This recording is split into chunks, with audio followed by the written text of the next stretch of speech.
Kali ini kami ada di Taman Mini Indonesia. Lalu kami akan mengunjungi Museum Indonesia. Dadah. Udah.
Halo semuanya, saya Rizka Julianti dari program studi Ilmu Komunikasi dengan NPM 2536 01009. Di sini saya lagi berada di Museum Indonesia.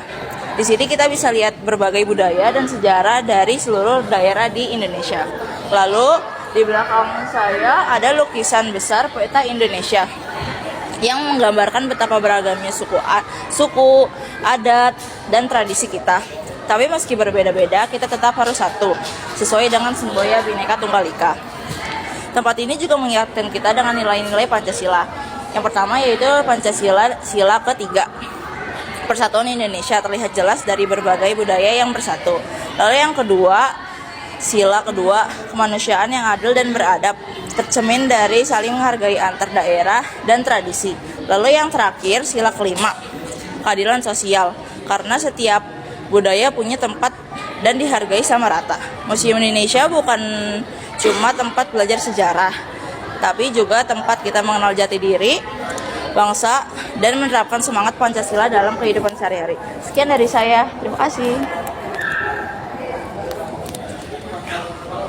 Perkenalkan, nama saya Sindila Tamarali, saya dari Prodi Ilmu Pemerintahan. NPM saya adalah 2536000002. Baik, di sebelah saya ada peta Indonesia yang menjelaskan tentang luas, penduduk, dan berbagai macam yang lainnya. Menurut saya di Indonesia ini berbagai keanekaragaman hayati yang sangat luar biasa banyak sekali, dan penduduknya yang sangat bergotong royong dan kompak.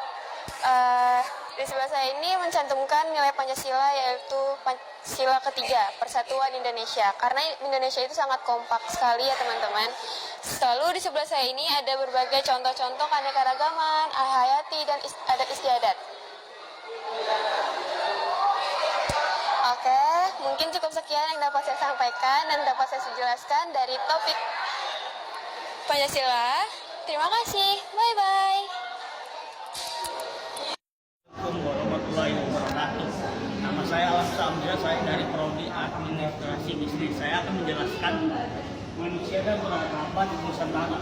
Manusia itu yang panjang manusia di Nusantara. Kita akan menemukan sejarah yang terbanyak di antara pulau-pulau yang kita dalam membentuk peradaban yang kaya dan beragam serta mencerminkan jejak langkah manusia Nusantara dari masa lampau hingga saat ini. Tempat yang strategis untuk menjadi Nusantara segera dilibat yang mendebat sebagai tempat yang ideal untuk tumbuh tumbuh dan berkembang. Anugerah ini merupakan kekayaan alam yang melimpah dan menyebabkan daya tarik yang tak terpatahkan bagi berbagai kelompok manusia yang ingin menjelajahi Nusantara. Karena yang pertama, semua itu 1,5 juta tahun yang lalu dan umur sampai muncul sekitar 10.000 tahun yang lalu. Merupakan kisah yang tak terpisahkan dari kehidupan Nusantara. Mereka membawa budaya dan pengetahuan yang menjadi bagian dari akar budaya Nusantara yang ada sekitar 4.000 tahun yang lalu, membawa ke negara baru yang berada dengan sangat kompleks dan kaya. Namun perjalanan ini belum bisa melalui perkembangan teknologi pelayaran dan berbagai ras dan berbagai belahan di lautan untuk mencapai Nusantara sejak 2000 tahun yang lalu. Percakapan dari berbagai ras ini melahirkan keragaman budaya dan pembangunan yang semakin dan tetap namun kehidupan kami di Indonesia berlebih. Rangkaian acara ini yang membentuk keberadaan bangsa Indonesia inilah jawaban atas pertanyaan rasa tentang identitas dan keajaiban atau usia kita. Kedua, ada manusia Indonesia, Homo erectus. Homo erectus memiliki manusia berbulu awal yang pernah menghuni Nusantara. Ketiga, manusia mendadak awal menggambarkan transisi menuju manusia mendadak. Tiga, Australopithecus, salah satu kelompok ras utama yang menjadi penghuni awal dan memiliki peran penting dalam membentuk organisasi di bagian timur Indonesia seperti Papua dan Melanesia.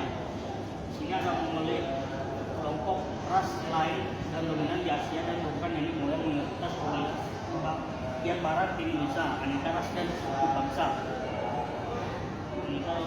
Maka hasil akhir dari pencabutan dan perkembangan ras-ras tersebut yang menghasilkan gerakan budaya, pakaian adat dan ciri-ciri fisik dari berbagai suku bangsa yang selalu di Indonesia.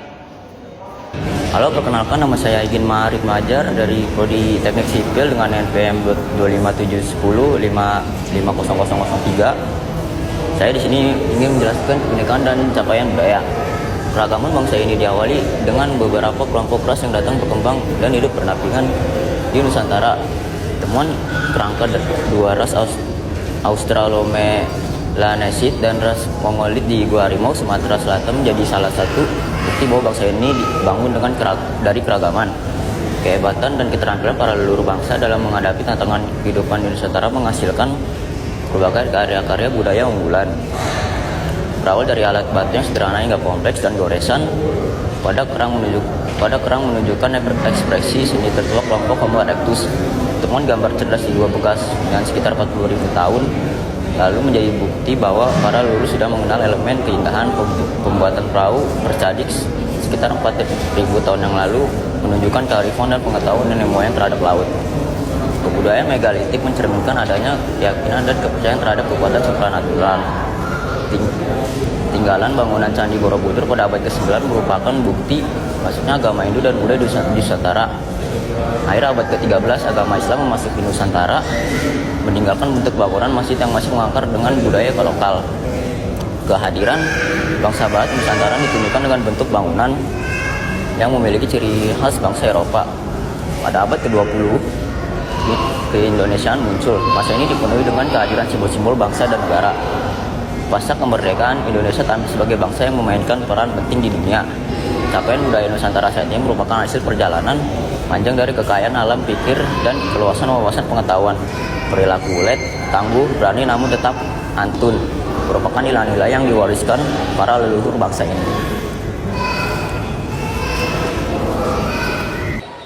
Halo, saya Syagifa Ramadhani, mahasiswa program studi Ilmu Administrasi Bisnis dengan NPM 253611005. Di sini saya akan menjelaskan tentang budaya agraris, di mana budaya agraris itu merupakan suatu kehidupan bangsa Indonesia yang berbasis dengan petani. Nah, di belakang saya ini itu terlihat banyak banget penjelasan bagaimana kegiatan bertani itu bukan hanya sekedar mencari nafkah, tetapi kegiatan bertani ini itu memiliki banyak banget nilai-nilai seperti nilai spiritual bangsa, nilai tradisi maupun nilai budaya.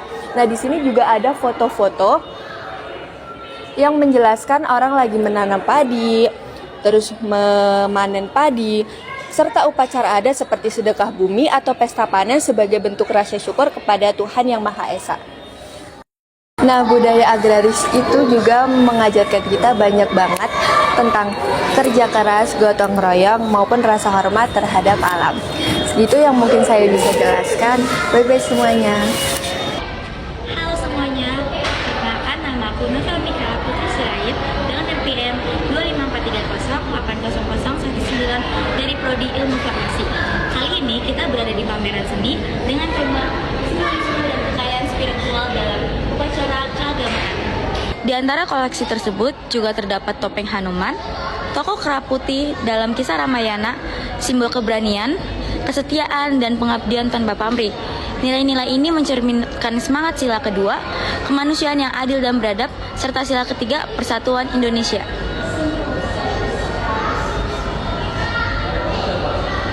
Beragam topeng tradisional dari berbagai daerah terpajang indah. Masing-masing menyimpan makna spiritual dan filosofi kehidupan bangsa. Topeng-topeng ini menjadi simbol doa, perlindungan, dan kebaikan.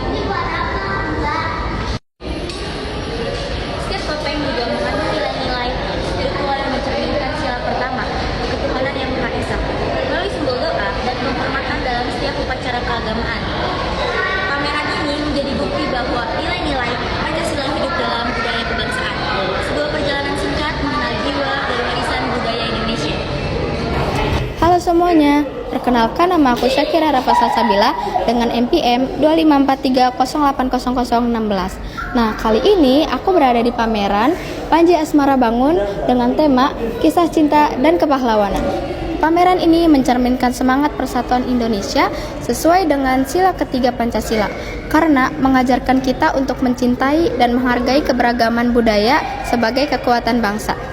Kisah Panji tidak hanya sekedar legenda, tetapi juga warisan seni dan budaya yang hidup melalui seni topeng dari Malang hingga Cirebon.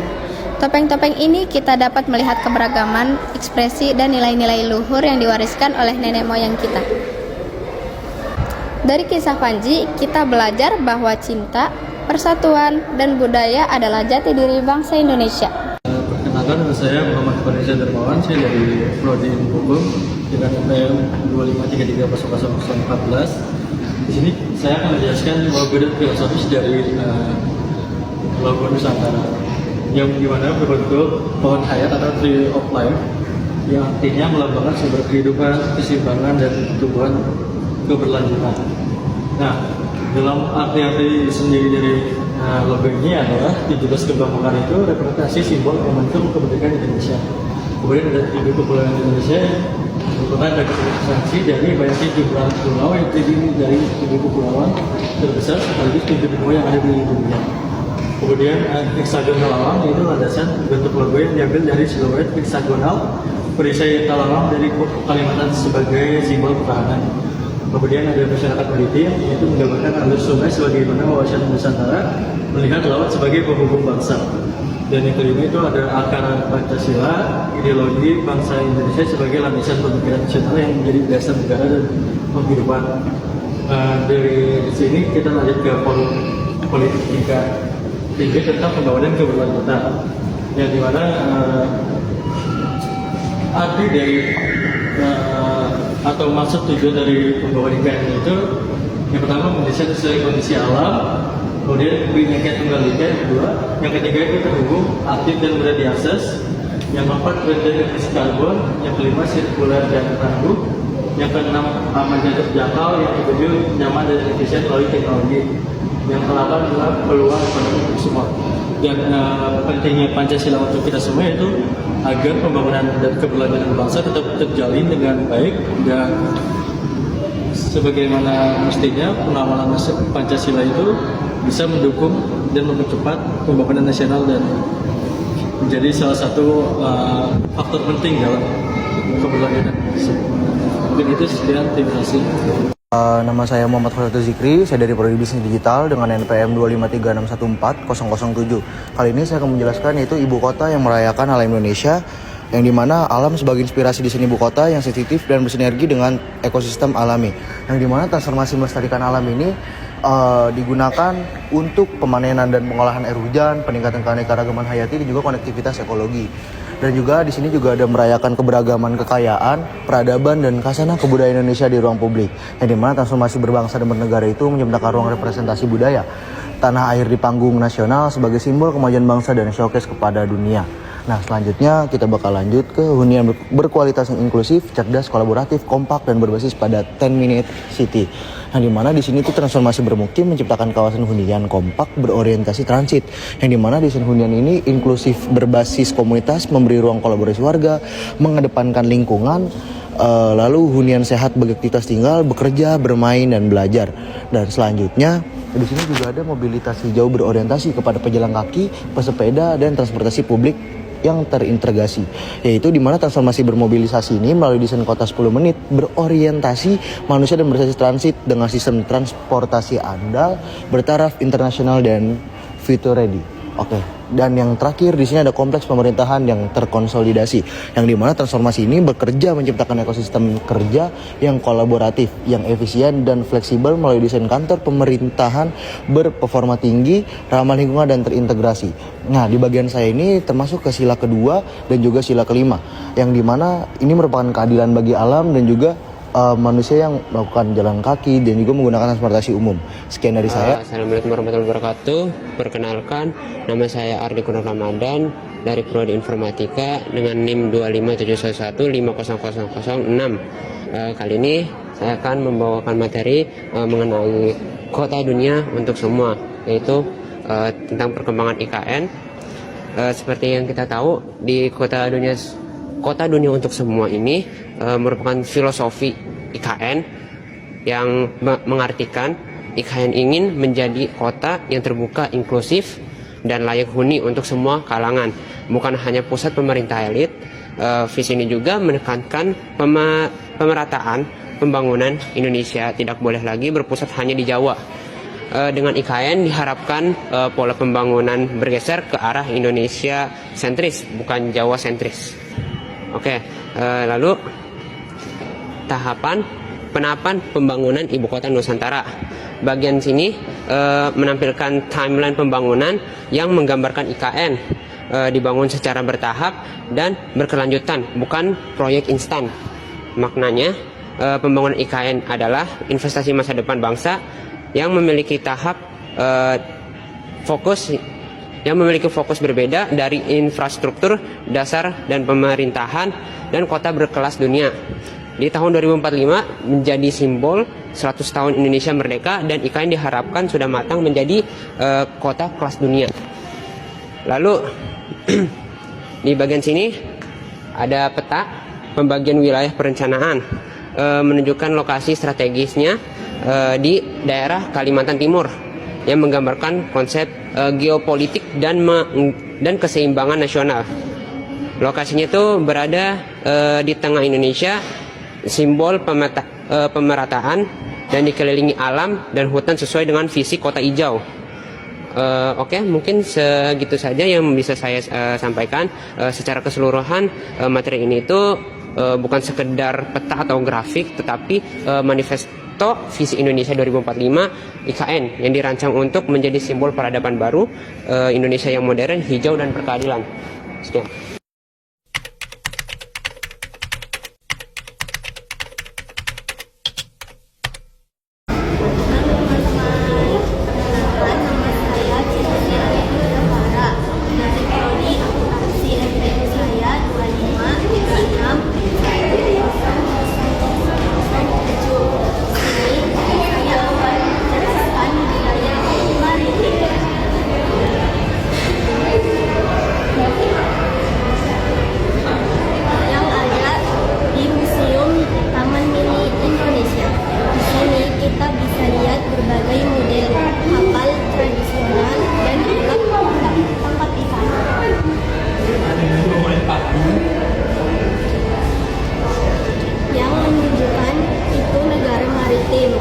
negara kepulauan yang kaya bahari.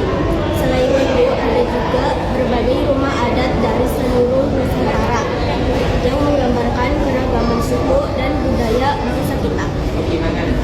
Semua ini punya hubungan erat dengan nilai-nilai Pancasila. Yang pertama, sila ketiga, persatuan Indonesia, terlihat dari semangat masyarakat dari berbagai daerah saling terhubung lewat laut dan budaya.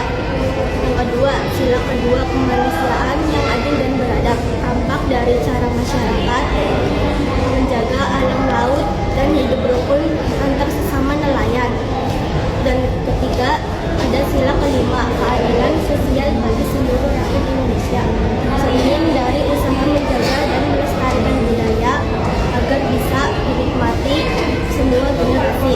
Museum ini mengingatkan kita bahwa kekayaan budaya Indonesia adalah bukti nyata semangat Bhinneka Tunggal Ika, berbeda-beda tapi tetap satu jiwa. Terima kasih.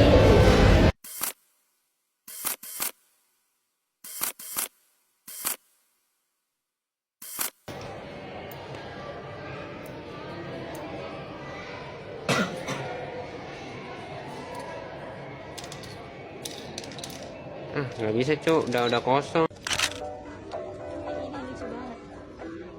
Ini berapa? Ini dong ya.